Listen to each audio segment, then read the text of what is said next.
D'habitude, quand on parle d'une montre qui donne pas la bonne heure, on se dit simplement qu'elle est cassée, quoi. On l'ouvre, on regarde les petits engrenages, on cherche le ressort défectueux. Ouais, on s'attend à trouver un problème mécanique très clair. Exactement, une pièce hors d'usage tout bêtement.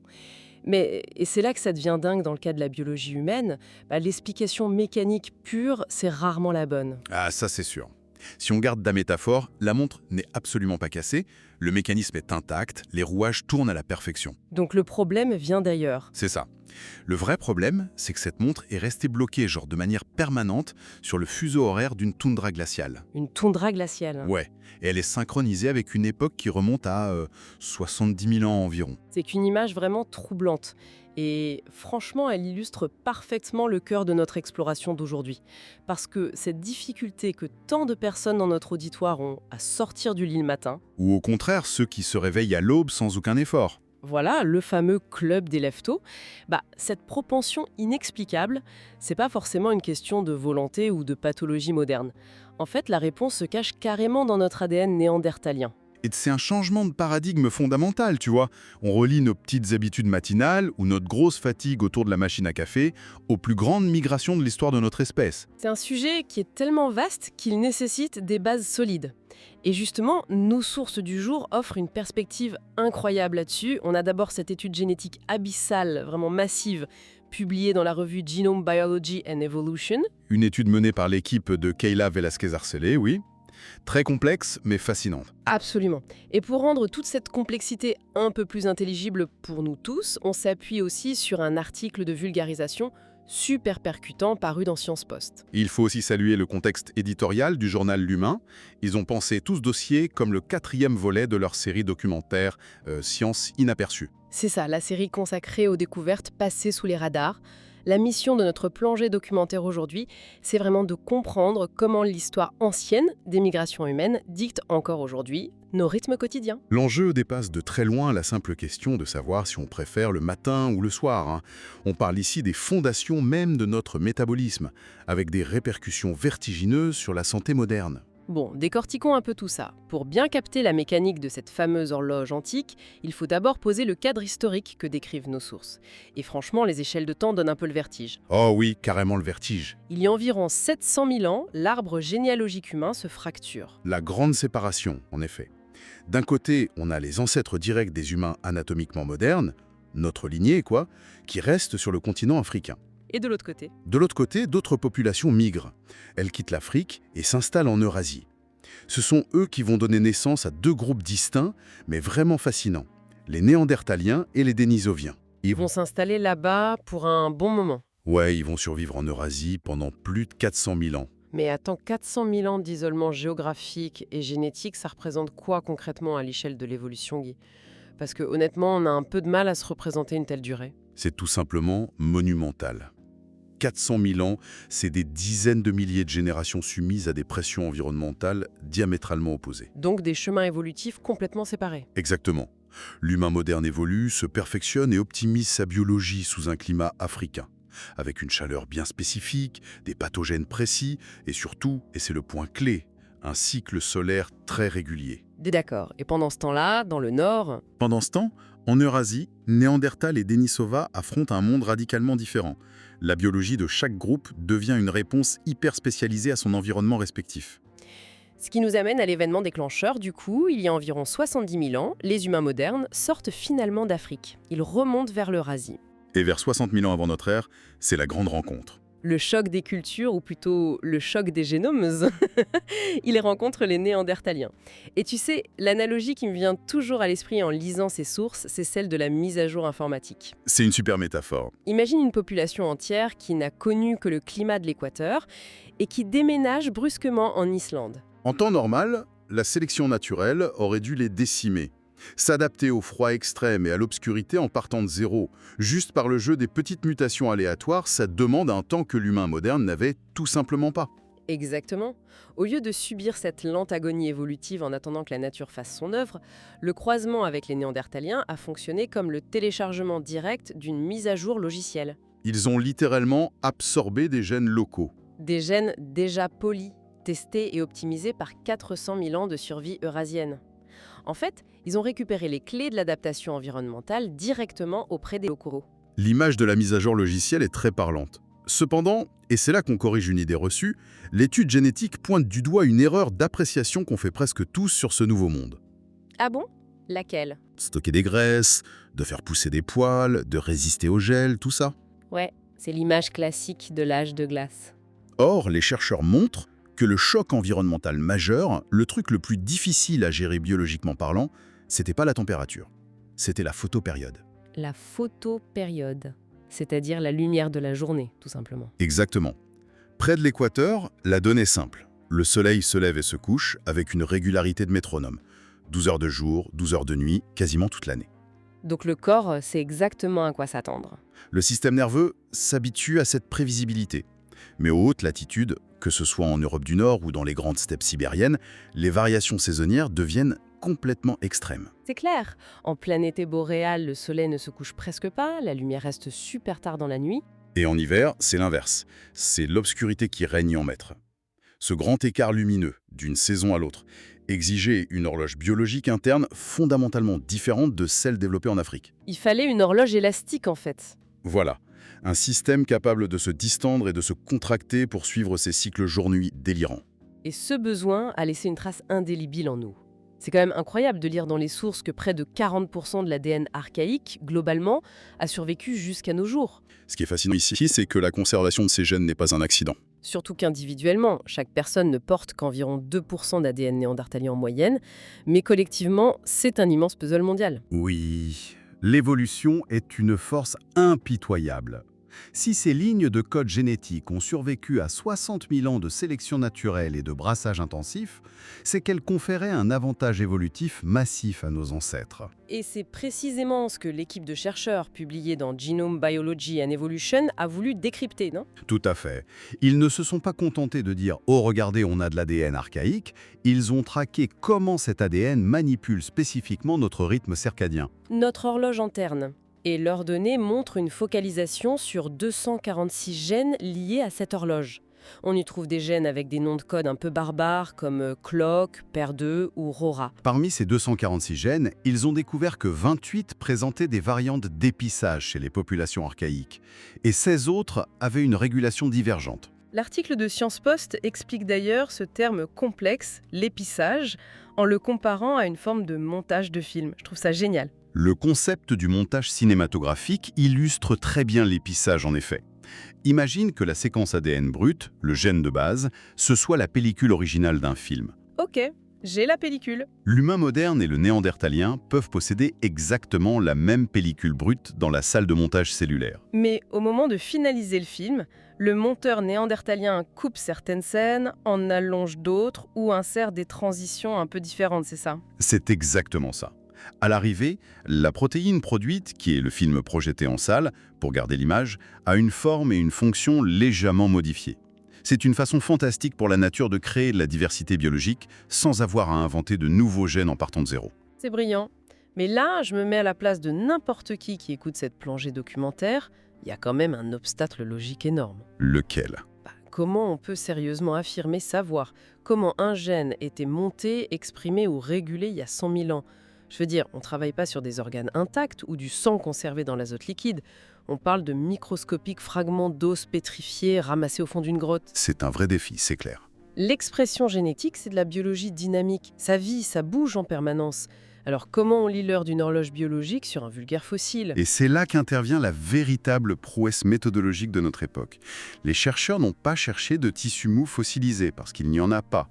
Ils ont contourné le problème en utilisant l'intelligence artificielle. L'IA. Pour lire de l'ADN préhistorique. Ouais, spécifiquement des algorithmes de prédiction très avancés qui s'appellent Splice AI et PredictScan.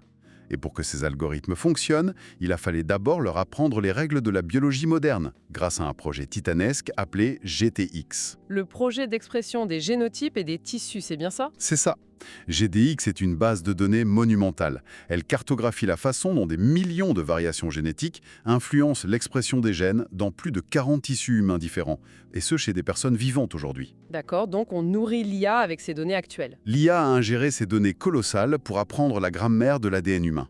Elle a appris que telle petite mutation dans le code brut entraîne invariablement tel type de montage dans le foie ou tel autre montage dans le cerveau. Donc si je comprends bien, une fois que cet algorithme comprend parfaitement les règles du jeu génétique sur l'humain moderne, on lui donne à lire le génome séquencé d'un néandertalien. Et là, la magie opère. L'algorithme est capable de dire si un humain moderne possédait ces mutations néandertaliennes précises, voilà exactement comment ces gènes circadiens se comporteraient. On ressuscite virtuellement l'expression des gènes archaïques juste par la puissance du calcul. C'est de la science-fiction, hein? La simulation informatique remplace la biologie fossile introuvable, exactement. Et les résultats de ces prédictions ont permis de mettre en évidence des nuances stupéfiantes. Prenons l'exemple de l'horloge circadienne du néandertalien de l'Altaï. Celui qui a été découvert dans les grottes en Sibérie, c'est ça? Tout juste. Les modèles prédictifs montrent que la régulation de son horloge interne ressemblait beaucoup plus à celle du Dénisovien, une autre lignée archaïque trouvée dans cette même région très froide de Sibérie. Plutôt qu'à celle d'autres néandertaliens. Oui, elle ressemblait plus au Dénisovien sibérien qu'à celle d'un autre néandertalien trouvé à Vindija en Croatie, à une latitude beaucoup plus clémente. Ah oui, donc ça veut dire que la géographie bat la généalogie. Le froid et les cycles extrêmes de lumière en Sibérie ont forcé deux espèces différentes à adopter le même rythme biologique. Alors que deux individus de la même espèce fonctionnaient différemment juste à cause de leur latitude. C'est implacable. C'est là que ça devient vraiment intéressant, car on en arrive à la grande révélation de ces travaux, la fameuse introgression. L'introgression, oui. Le transfert de gènes d'une espèce à une autre. C'est-à-dire l'héritage direct de ces gènes archaïques dans notre corps aujourd'hui, ceux qui ont survécu. Les chercheurs ont voulu savoir si ces reliques sibériennes influençaient notre sommeil contemporain. Et pour ça, ils ne se sont pas basés sur un petit sondage de quartier. Alors, ils ont interrogé l'immense base de données de la UK Biobank au Royaume-Uni. C'est crucial pour la validité statistique de l'étude. Une base de données géante, ouais. On parle d'un registre médical qui compile les données génétiques, cliniques et comportementales d'1 demi-million de personnes. Ça permet d'isoler l'effet réel de la génétique en écartant les biais liés au simple mode de vie ou à la profession. Et en croisant la génétique des participants avec leur chronotype, c'est-à-dire leur propension naturelle à se lever tôt ou à se coucher tard, le verdict est tombé de manière assez nette. Très net même. Toutes les variantes génétiques qui portent la signature de Néandertal et qui ont un impact fort sur l'horloge biologique poussent systématiquement les individus modernes vers une seule et même direction. Devenir une personne extrêmement matinale. Voilà, le fameux gène des lève-tôt. Il n'y a pas de gène de couche-tard ou d'oiseau de nuit chez Néandertal. La régularité de ce résultat a vraiment étonné la communauté scientifique. Il n'y a pas un équilibre entre des gènes qui font dormir tard et d'autres qui réveillent tôt. L'introgression néandertalienne pointe massivement vers la matinalité. C'est un vrai biais directionnel. Mais le défi analytique derrière ça, c'est de comprendre pourquoi ce trait précis, se lever tôt, conférait un tel avantage de survie dans les hautes latitudes, pour qu'il soit sélectionné avec autant de force et qu'il survive jusqu'à nous. Plus, j'avoue que c'est pas hyper intuitif. L'étude propose une explication en tirant un parallèle fascinant avec le monde animal. Et plus particulièrement avec la mouche du vinaigre, la fameuse drosophile, et le saumon du Pacifique. Attends, des insectes et des poissons pour comprendre l'insomnie matinale de notre voisin de palier. Le lien semble un peu tiré par les cheveux au premier abord, non? Je te l'accorde, ça surprend. Mais la mécanique cellulaire de base est étonnamment universelle dans le monde du vivant. Prenons la drosophile originaire d'Europe du Nord. Ok, la mouche nordique. On observe chez elle une mutation sur un gène nommé timeless. Cette mutation raccourcit la durée du cycle naturel de son horloge interne. Au lieu de tourner sur 24 heures pile, son horloge tourne par exemple sur 23h30. D'accord. Et c'est là que c'est fort, on observe des altérations similaires de l'horloge chez les saumons qui évoluent très au nord. Mais quel est l'intérêt d'avoir une horloge interne désynchronisée de la vraie rotation de la Terre? Je veux dire, si la journée fait 24 heures, une horloge de 23h30, ça devrait causer un chaos interne permanent, un jet lag continu. Aux latitudes équatoriales, oui, ce serait un désastre. Mais souviens-toi de ce qu'on disait sur les étés boréales en Sibérie ou en Europe du Nord. Les journées interminables. Voilà. Les journées s'allongent à l'extrême, la lumière est quasi constante. Dans ces conditions, une horloge légèrement plus courte, plus rapide en fait, empêche l'organisme de se laisser distancer par des journées qui s'étirent sans fin. Ah, je vois. Ça crée un alignement physiologique précoce. En d'autres termes, le corps n'attend pas de voir la lumière du soleil pour déclencher le processus de réveil. Il l'anticipe. Waouh, c'est fou. Le système nerveux se prépare à l'action avant même que la journée ne commence vraiment. Exactement. L'horloge interne devient proactive au lieu d'être simplement réactive à la lumière. C'est brillant en fait, pour maximiser le peu de temps où la température est suffisamment propice pour aller chercher de la nourriture à l'extérieur. Et c'est cette stratégie évolutive radicale que les humains modernes ont assimilée en s'hybridant avec les populations archaïques. Ce gène du lève-tôt qu'on a hérité, c'est pas qu'une simple préférence d'oreiller ou une habitude de grand-mère. C'est une anticipation tactique de la lumière estivale aux hautes latitudes. On comprend donc parfaitement le triomphe de cette adaptation sur les plaines gelées de la préhistoire. C'était une question de vie ou de mort. Mais bon, cela amène une question fondamentale que l'on doit forcément se poser pour notre époque. Pourquoi on devrait s'en soucier aujourd'hui? Exactement. La plupart de ceux qui nous écoutent vivent dans des environnements ultra contrôlés. On a inventé le chauffage central, les stores occultants, les réveils sur smartphone. Est-ce vraiment un handicap de nos jours d'abriter dans nos cellules un logiciel calibré pour l'ère glaciaire? C'est une question légitime, et nos sources répondent par l'affirmative, avec une gravité assez inattendue. Ce décalage temporel interne est à la racine de nombreux enjeux de santé publique actuels. Santé publique, carrément? Oui, si l'on relie cela à une perspective plus large, il est indispensable de corriger une vision un peu trop simpliste de la chronobiologie. L'horloge circadienne, c'est pas juste l'interrupteur qui commande l'ouverture et la fermeture de tes paupières le matin. C'est bien plus profond. Les recherches documentent ce qu'on appelle la pléotropie de ces gènes introgressés. C'est un terme technique, mais la pléotropie, c'est simplement lorsqu'un gène unique dicte ou influence de multiples traits physiologiques qui semblent, en apparence, n'avoir aucun lien entre eux. Et dans le cas de l'horloge interne, c'est vraiment le chef d'orchestre absolu du corps. Le rythme circadien dicte les fluctuations de notre température corporelle, la sécrétion de l'hormone du stress comme le cortisol, La production d'insuline aussi. de renouvellement de nos cellules et même l'activité globale de notre système immunitaire. Et c'est précisément là que la collision avec la modernité se produit avec fracas. Pense à notre mode de vie, le travail posté, les horaires décalés, la lumière bleue agressive des écrans jusqu'à minuit. On maltraite notre pauvre horloge préhistorique. On force un organisme biologiquement programmé pour s'aligner sur les cycles stricts du Soleil à fonctionner dans une lumière artificielle constante, et l'étude établit un lien direct, statistique, entre ce chaos circadien chronique et la flambée des maladies métaboliques modernes. Des trucs lourds en plus. On parle de l'épidémie d'obésité, du diabète de type 2, de certains cancers hormonodépendants, sans oublier une augmentation dramatique des troubles affectifs saisonniers et de la dépression en général. C'est glaçant. Et pour ancrer cette notion de pléiotropie de manière super concrète, les sources détaillent un exemple qui m'a vraiment marqué, celui du gène PR2. Ah oui, le variant V903I. C'est ça. Sa seule répartition géographique actuelle est déjà fascinante en soi. Cette petite variante néandertalienne est présente chez environ 13% de la population européenne d'aujourd'hui. Mais si tu regardes les populations d'Asie de l'Est par exemple, elle a totalement disparu, elle est absente. Ouais, 0%. Pourtant, ce qui rend ce gène complètement vertigineux, c'est pas juste l'endroit où on le trouve sur la carte du monde, c'est sa double fonction dans notre organisme. Le comportement de cette variante PER2 est vraiment l'illustration parfaite du métabolisme archaïque dont on hérite. Les scientifiques ont découvert que ce gène ne fait pas que participer à la régulation de l'heure du réveil. Il fait quoi d'autre du coup? Il interagit chimiquement avec une protéine essentielle nommée PPARG. Et cette protéine, écoute bien, n'est ni plus ni moins qu'un régulateur majeur du métabolisme des lipides et de la gestion du cholestérol.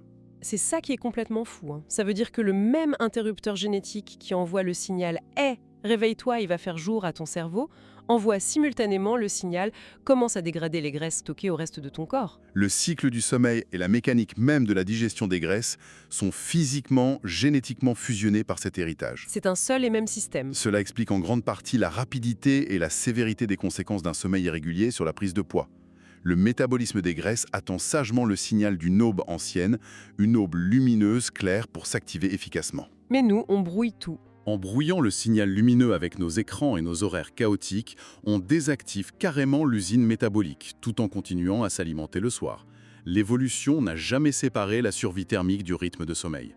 Nous portons cette architecture complexe, totalement intacte, juste sous notre peau. Alors, qu'est-ce que tout cela signifie au final quand on prend un peu de recul sur cette masse d'informations issues de Science Post, de Genome Biology et du journal L'Humain? Beaucoup de choses, je crois.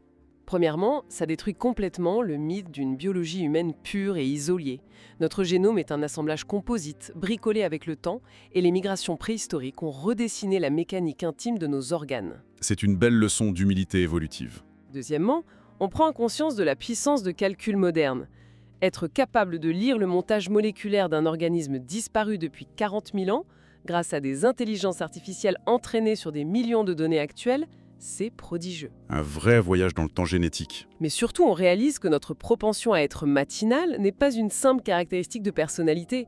C'est pas juste un truc sympa à mettre sur un profil, c'est le vestige d'une stratégie de survie qui, lorsqu'elle est bousculée par notre mode de vie hyper moderne, fait totalement dérailler notre santé globale. En d'autres termes, la population humaine navigue aujourd'hui dans des villes illuminées au néon 24 heures sur 24, équipées d'un cerveau du 21e siècle, mais faisant tourner le tout sur un système d'exploitation biologique forgé dans le froid et la lumière implacable des périodes glaciaires sibériennes. C'est l'inadéquation parfaite. Et cette inadéquation est aussi fascinante sur le papier qu'elle est dévastatrice dans les cliniques modernes.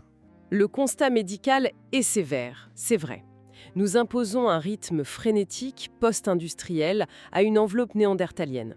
Cela soulève une question importante pour clore cette analyse, et c'est peut-être la plus troublante de toutes. Vas-y, je t'écoute. Nous venons de voir que la lumière naturelle, les latitudes, la géographie, tout ça a sculpté la biologie humaine d'une manière indélébile pendant des centaines de milliers d'années. L'environnement sauvage était le maître absolu de notre horloge. Ça, c'est indéniable. Mais aujourd'hui, l'humanité a dompté cet environnement. La lumière artificielle gomme les saisons, on vit à température constante. Alors, comment notre horloge circadienne va-t-elle évoluer dans les prochains millénaires, piégée dans cet éclairage perpétuel?